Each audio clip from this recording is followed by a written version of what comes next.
आपको ये नहीं सोचना कि मुझे बहुत हैवी लिफ्ट करना है। काफ़ी हैवी लिफ्ट करने के चक्कर में लोगों की हिप्स जो है ऐसे उठने लगते हैं, जो नहीं होना चाहिए। एक दिन में आप परफेक्ट नहीं बनोगे, आपको हो सकता है कई साल लग जाएं। ऑलराइट, तो आज हम फाइनली बात करेंगे लेग वर्कआउट की।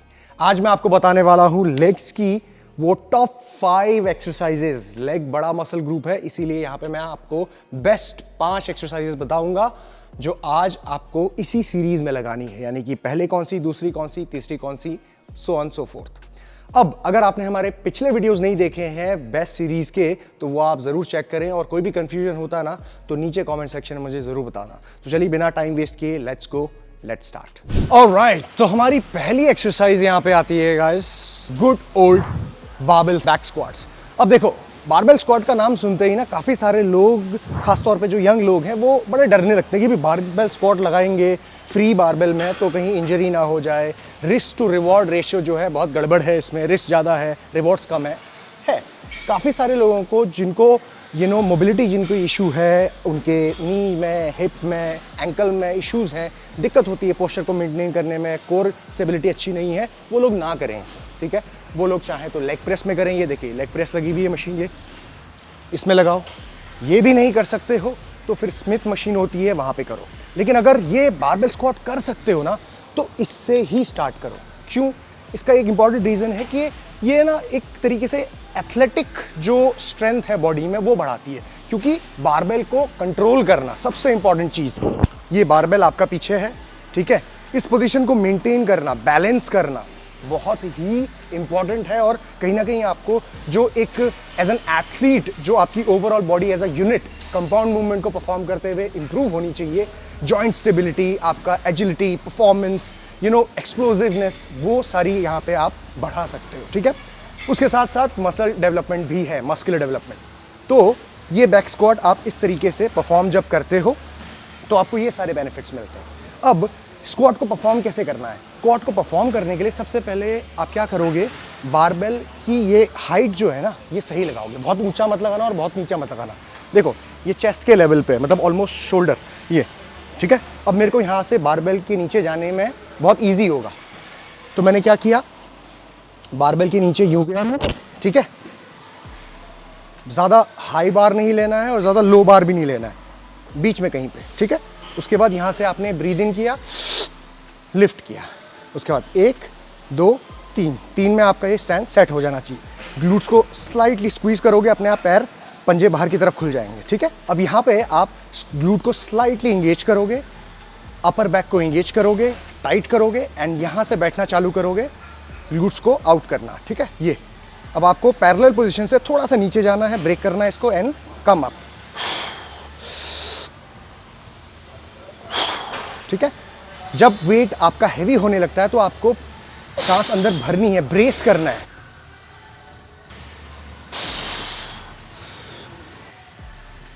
ठीक है। ये है तरीका स्क्वाट लगाने का। अब देखो बहुत सारी छोटी मोटी चीज़ें, डिटेलिंग बहुत सारी होती हैं स्क्वाट में। जब तक आपको मैं सामने अपने नहीं लगवाऊंगा तब तक मैं आपकी मिस्टेक्स नहीं बता सकता, ठीक है। तो ये बात तो तय है, लेकिन आप धीरे धीरे अपने स्क्वाट के स्टैंड्स को, उसकी टेक्निक को इम्प्रूव करते हो। एक दिन में आप परफेक्ट नहीं बनोगे, आपको हो सकता है कई साल लग जाएं स्क्वाट को परफेक्ट करने। मुझे इतने साल लग गए अभी तक, थोड़ा बहुत मुझे ऐसा लगता है कि कहीं ना कहीं इम्प्रूवमेंट की ज़रूरत है। तो धीरे धीरे आप परफेक्ट कर सकते हो। अब बात करते हैं कितने नंबर ऑफ सेट्स लगाने हैं। ये आपकी पहली एक्सरसाइज है। वार्म अप आपको ज़रूर करना है। अब वार्म अप 1 लगाओ, 2 लगाओ, जितने भी आपको ज़रूरत पड़ती है ऐसे वेट पे पहुंचने में जिसके आपके 10 रेपिटेशन आए। अगर मेरे 100 kg के 10 रेपिटेशन आते हैं तो पहला ही सेट में 100 kg का नहीं लगाऊंगा। पहला मैं लगाऊंगा बारबेल से, थोड़ा मैंने वार्म अप किया 5-10 रेपिटेशन, उसके बाद फिर 20-20 किलो से, उसके बाद धीरे धीरे बढ़ा के मैं 1 या 2 सेट के बाद फिर मैं पहुंचूंगा अपने मेन वर्किंग सेट में। उस मेन वर्किंग सेट के आपको टोटल लगाने हैं 3 सेट, 3 हैवी हार्ड 10 रेपिटेशन के लिए कॉन्सेंट्रिक फेलियर। पहले सेट में 10 आ जाएंगे, दूसरे में शायद ना आए, तो यहाँ पे आपको कौन हेल्प करेगा? आपका स्पॉटर। तीसरे सेट में जब आप रेस्ट लोगे 1.5 से 2 मिनट का, ठीक है, तब आपको हो सकता है कि स्पॉटर की ज़रूरत फिर से पड़े, क्योंकि 10 रेपिटेशन आपके कंप्लीट नहीं आएंगे खुद से, ठीक है। तो ये आपको ध्यान रखना है। तो इस तरीके से आप पहली एक्सरसाइज परफॉर्म करोगे जो आपके स्पेसिफिकली क्वाड्स, हैमस्ट्रिंग और ग्लूट्स तीनों को ही टारगेट करेगी, लेकिन क्वाड्स को ज़्यादा फोकस करेगी, क्वाड पे ज़्यादा आपका इंपैक्ट आएगा। ठीक है, तो ये है पहली एक्सरसाइज, यहाँ पे खत्म होती है। एंड गाइस, वीडियो में आगे बढ़ने से पहले एक इंपॉर्टेंट बात, अगर आप लोग ट्रेनिंग वर्कआउट को डिजाइन करना सीखना चाहते हैं, यानी कि वर्कआउट प्लान कैसे बनाया जाता है, स्प्लिट कैसे तैयार किया जाता है, कौन से दिन कौन से एक्सरसाइज, शोल्डर के वर्कआउट को कितनी एक्सरसाइज करनी चाहिए, rap range, rest period, everything, अगर आप सिस्टमैटिक तरीके से लर्न करना चाहते हैं तो आप मेरा एक्सक्लूसिव कोर्स, ट्रेनिंग कोर्स कर सकते हैं हिमालयन स्टाइलिन एकेडमी में, जो इस दुनिया का सबसे अफोर्डेबल कोर्स है। आप जाके नीचे मैंने लिंक दिया हुआ है, उसमें जाइए, वेबसाइट पे चेक करिए सिलेबस क्या है। इसको एनरोल करने के बाद आप 1 महीने तक इस पूरे कोर्स को लर्न कर सकते हैं, मेंबरशिप आपको मिलेगी। उसके साथ साथ कोर्स पूरा करने के बाद आपको वर्कशॉप सर्टिफिकेट भी मिलेगा। तो ये बहुत ही अमेजिंग कोर्स है, चेकआउट करिए। अब बढ़ते हैं वीडियो में आगे। ऑलराइट, सो हमारी दूसरी एक्सरसाइज यहाँ पे आती है लेग्स की, जो हम हैमस्ट्रिंग को फोकस करेंगे, वो है लाइंग हैमस्ट्रिंग कर्ल्स। अब देखो, पहली एक्सरसाइज जो आपने लगाई ना, वो उसने ओवरऑल आपके क्वाड, हैमस्ट्रिंग और ग्लूट्स पे काम किया, लेकिन ये हम जो लगा रहे हैं ये प्राइमरीली आपके हैमस्ट्रिंग पे काम करेगी, पिछला हिस्सा जो होता है लेग्स का। ठीक है, अब ये आइसोलेशन मूवमेंट है। अब जब आप ये लगाते हो तो आपके हैमस्ट्रिंग के लगभग जो तीनों हेड्स हैं, मतलब तीनों मसल्स जो हैं आपके, सेमी टेंडनोसिस, मेम्ब्रेनोसिस और बाइसेप फेमोरिस अंदर होता है, वो भी टारगेट करेगा। ठीक है, कैसे लगाना है, लेटना है। अब काफ़ी सारे लोग क्या करते हैं ना, ये जो पैड है इसको ये हील पे रखते हैं, नहीं, यहाँ पे होना चाहिए। ये जो आपका सोलियस मसल है ना, मतलब काफ का नीचे वाला हिस्सा, यहाँ पे आपका पैड होना चाहिए, तब आपको सही रेंज ऑफ मोशन मिलेगा। देखो ये, जिसका मतलब है कि नीज आपके थोड़े बाहर आने चाहिए। नीज ऐसे मत रखना, नीज पे बहुत दर्द होगी। ठीक है, नीज रखो ये यहाँ पे ऐसे। ओके, अब यहाँ से आप चालू करोगे, देखो बहुत ही कंट्रोल्ड मूवमेंट में, contract and stretch, contract and stretch, contract and stretch. अब देखो, जब आप ये पर्टिकुलर एक्सरसाइज लगा रहे हो ना, तो आपको ये नहीं सोचना कि मुझे बहुत हैवी लिफ्ट करना है। काफ़ी हैवी लिफ्ट करने के चक्कर में लोगों की हिप्स जो है ऐसे उठने लगते हैं, जो नहीं होना चाहिए। ठीक है, इससे लोअर बैक की प्रॉब्लम भी हो सकती है आपको। फोकस करो, आइसोलेशन मूवमेंट है एकदम, मतलब ऐसा सोचो कि आप बाइसेप कर्ल्स कर रहे हो। ठीक है, जिस तरीके का फ्लैक्शन आप बाइसेप में करते हो, सेम वही फ्लैक्शन आप यहाँ पे कर रहे हो। हैमस्ट्रिंग आपके पैर की बाइसेप है, बस ये समझ लो आप। ठीक है, और क्वाड्स आपके पैर का ट्राइसेप है, जो आपके पैर को सीधा करता है और ये पैर को मोड़ता है। ठीक है, सो ये पर्टिकुलर एक्सरसाइज में आप लगाओगे टोटल 3 सेट, और उन तीनों सेट्स में आपको लगाने हैं 15 रेपिटेशन, यानी कि हर सेट में 15 रेपिटेशन, और रेस्ट पीरियड रखोगे आप कितना, लगभग 60 to 90 सेकेंड्स के बीच में। ठीक है, अब एक वार्म अप सेट ज़रूर लगाना, मूवमेंट को समझने के लिए, एडजस्ट करने के लिए बहुत ज़रूरी है। जब आप वो ये और ये एक्सरसाइज लगा लोगे ना, तब तक आपका ये बैक और फ्रंट दोनों ही खत्म हो चुका है। अब चलते हैं हमारी तीसरी एक्सरसाइज की तरफ। ऑलराइट, सो हमारी तीसरी एक्सरसाइज है यहाँ पे लेग एक्सटेंशन। अब देखो, अब आप सोचोगे भैया हम वापस से क्यों लगा रहे हैं क्वाड्स की एक्सरसाइज। क्वाड जो हमने वहाँ पे करी ना, वो एज अ कंपाउंड मूवमेंट था, उसमें सिर्फ क्वाड पे नहीं फोकस किया बारबेल स्क्वाट में, उसमें आपका हैमस्ट्रिंग भी काम कर रहा था, ग्लूट भी काम कर रहा था, तो पूरी तरीके से हम आइसोलेट नहीं कर पाए क्वाड्स को। अब बारी आई है आइसोलेशन की। अब हम क्वाड्स के लिए सबसे प्यारी एक्सरसाइज जो है वो लगाएंगे एक्सटेंशन।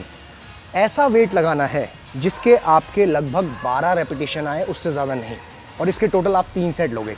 क्या ध्यान देना होता है, काफ़ी सारे लोग क्या करते हैं ना, ये अपने जो ये होते हैं ना पंजे को ऐसे करते हैं, ये ऐसे मत करो, पंजों को खींचो ऊपर की तरफ, यूँ ऊपर की तरफ, तो उससे क्या होगा कि पूरा का पूरा आपका क्वाड पे ज़्यादा टेंशन आएगी। अपर बैक को ऐसे आगे मत करना, तो ये क्या है, क्वाड्स पे टेंशन ज़्यादा नहीं आती, पीछे करो। ठीक है, यूँ। जब आप बैठोगे तो पोजीशन कैसे बनाओगे, ये जो हाथ दिए है ना, ये हैंडल्स, इसको भगवान ने हाथ जो दिए, इन हैंडल को पकड़ना है और अपनी बॉडी को दबाना है नीचे, ऐसे उठाना नहीं है हिप्स को, आपका टेंशन चले जाएगा क्वाड से। तो बॉडी दबा के रखनी है, बैक को ऐसे पीछे लगाना है, और यहाँ से टोस को देखो खींच रहा हूँ मैं, पूरा क्वाड्स कॉन्ट्रैक्ट हो रहे हैं। नीचे जाओ, स्ट्रेच करो and come back, full contraction, breathing.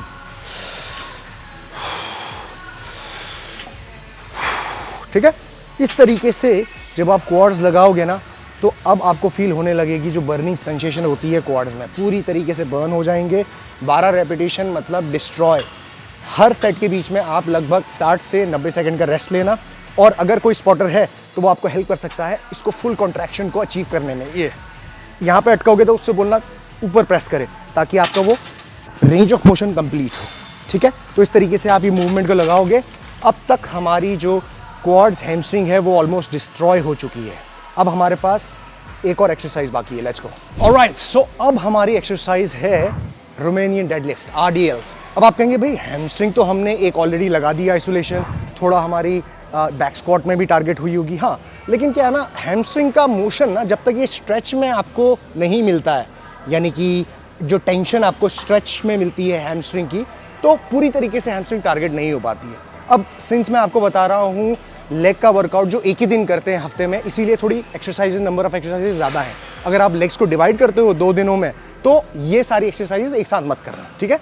तो जैसे कि मैं अगर कर रहा हूँ तो हफ्ते में एक ही बार कर रहा हूँ, तो मैं ये टोटल एक्सरसाइजेज इसीलिए करता हूँ, ठीक है। अब RDLs के लिए इस तरीके से रैक में नीचे पे लगाना, बारबेल उठाना, पीछे लेके आना, ठीक है। अब यूजुअली इस तरीके से नॉर्मल लोग लगाते हैं, ठीक है। ये यहाँ तक गए, आपके स्ट्रेच मिला, ठीक है, ग्लूट्स बाहर है, हैमस्ट्रिंग पूरा स्ट्रेच पोजीशन में है, और फिर यहाँ से पुल किया एंड कॉन्ट्रैक्ट। बहुत ऊपर आने की जरूरत नहीं है, ये stretch and stretch and stretch and. अब देखो, अब इस एक्सरसाइज को ना आप और टफ बना सकते हो। कैसे? इस तरीके से स्टैंड अगर कोई है आपके पास नीचे है, या बड़ी प्लेट है, तो आप प्लेट के ऊपर खड़े होके भी कर सकते हो। इससे क्या होगा, आपका रेंज ऑफ मोशन थोड़ा बढ़ जाएगा। जब आप बड़ी प्लेट्स लगाओगे ना 20 वाली, तो वो टकराती है नीचे, इसीलिए ज़्यादा वेट ले पाओगे आप, ठीक है। ये देखो, मैं ज़्यादा नीचे जा पाऊंगा इसमें।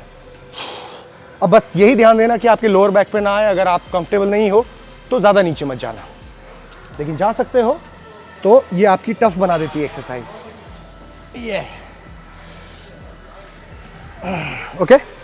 अब ये पर्टिकुलर एक्सरसाइज के आपको लगाने हैं टोटल 3 सेट्स, 15 रेपिटेशन हर सेट में, ठीक है। ध्यान रखना, अब बहुत हैवी मत लेना। ऐसा मत सोचना कि मतलब मैं इतना हैवी ले लूँ कि मेरी लोअर बैक खत्म हो गई है, क्योंकि अभी तक आप बहुत फटीग हो चुके हो, ठीक है। तो आपको ज़्यादा हैवी लेना पड़ेगा नहीं यहाँ पे। मैक्सिमम मतलब अगर 20 kg भी दोनों साइड में लगाते हो, टोटल 60 kg, तो भी आपका इनफ होगा वेट, ठीक है, काफ़ी सारे लोगों के लिए।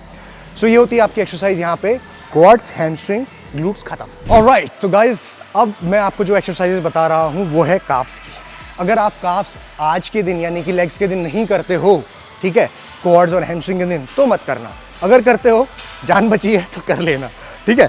अब देखो, सबसे पहले लगाएंगे हम स्टैंडिंग काफ। मेरे पास तो मशीन है, आपके पास है तो गुड, नहीं है तो स्मिथ मशीन जिंदाबाद, ठीक है। तो भाई क्या करना होता है, काफ्स में ना प्रोटोकॉल समझना। ये जो आपका पैर है ना, इसका ये वाला हिस्सा जहाँ पे ये आपकी उंगलियां खत्म होती है, उसके बाद ये वाला जो हिस्सा होता है ना, हड्डी वाला, इसको आपको रखना होता है यहाँ पे। कुछ लोग क्या करते हैं, पंजों को रखते हैं, ये उंगलियों को रखते हैं। उंगलियों को नहीं, उंगलियां टूट जाएंगी, ठीक है, ये, ठीक है। अब घुसो यहाँ पे नीचे। अब एक और चीज़ ध्यान दो, आपके जो नीज है ना, ये पूरे ऐसे ऐसे स्ट्रेट नहीं होने चाहिए। ऐसे करोगे ना तो नीज में प्रेशर, अगर वेट हैवी लोगे तो दिक्कत होने लगेगी। हल्का सा बेंड रखो, लूज नीज। लूज मतलब ऐसे भी नहीं कि मतलब हिल रहे हैं पैर, हल्की सी लूज। उससे क्या होगा, आप फोकस कर पाओगे काफ्स पे, ठीक है। हल्का सा लूज, फिक्स करो पोजिशन, ठीक है। अब पूरा स्ट्रेच करो, स्ट्रेच किया and come all the way up, squeeze, go down, come all the way up, go down, stretch all the way up. Breathing देखो,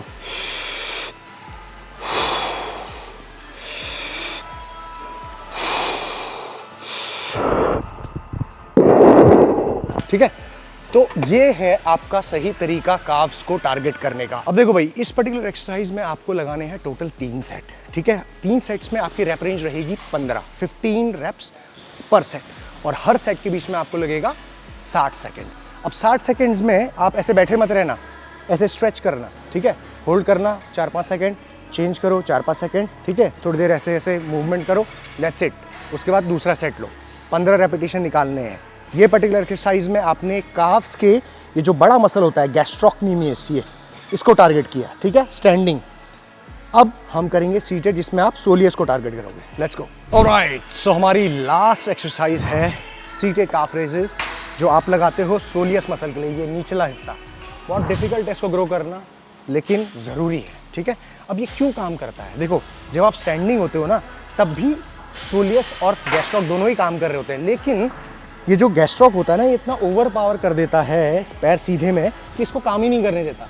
इसीलिए बेंड पोजीशन में जब हमारा नी होता है तो ये थोड़ा सा रिलैक्स हो जाता है, क्योंकि ये इंसर्शन पॉइंट जो है ना इसका ये अक्रॉस द जॉइंट है, ठीक है। तो ये रिलैक्स हो जाती है तो इसको मौका मिलता है कि अब मैं काम करूँगा। तो अब पोजीशन कैसे है, सेम पोजीशन, ये जो आपका पंजा है वही ये, ठीक है।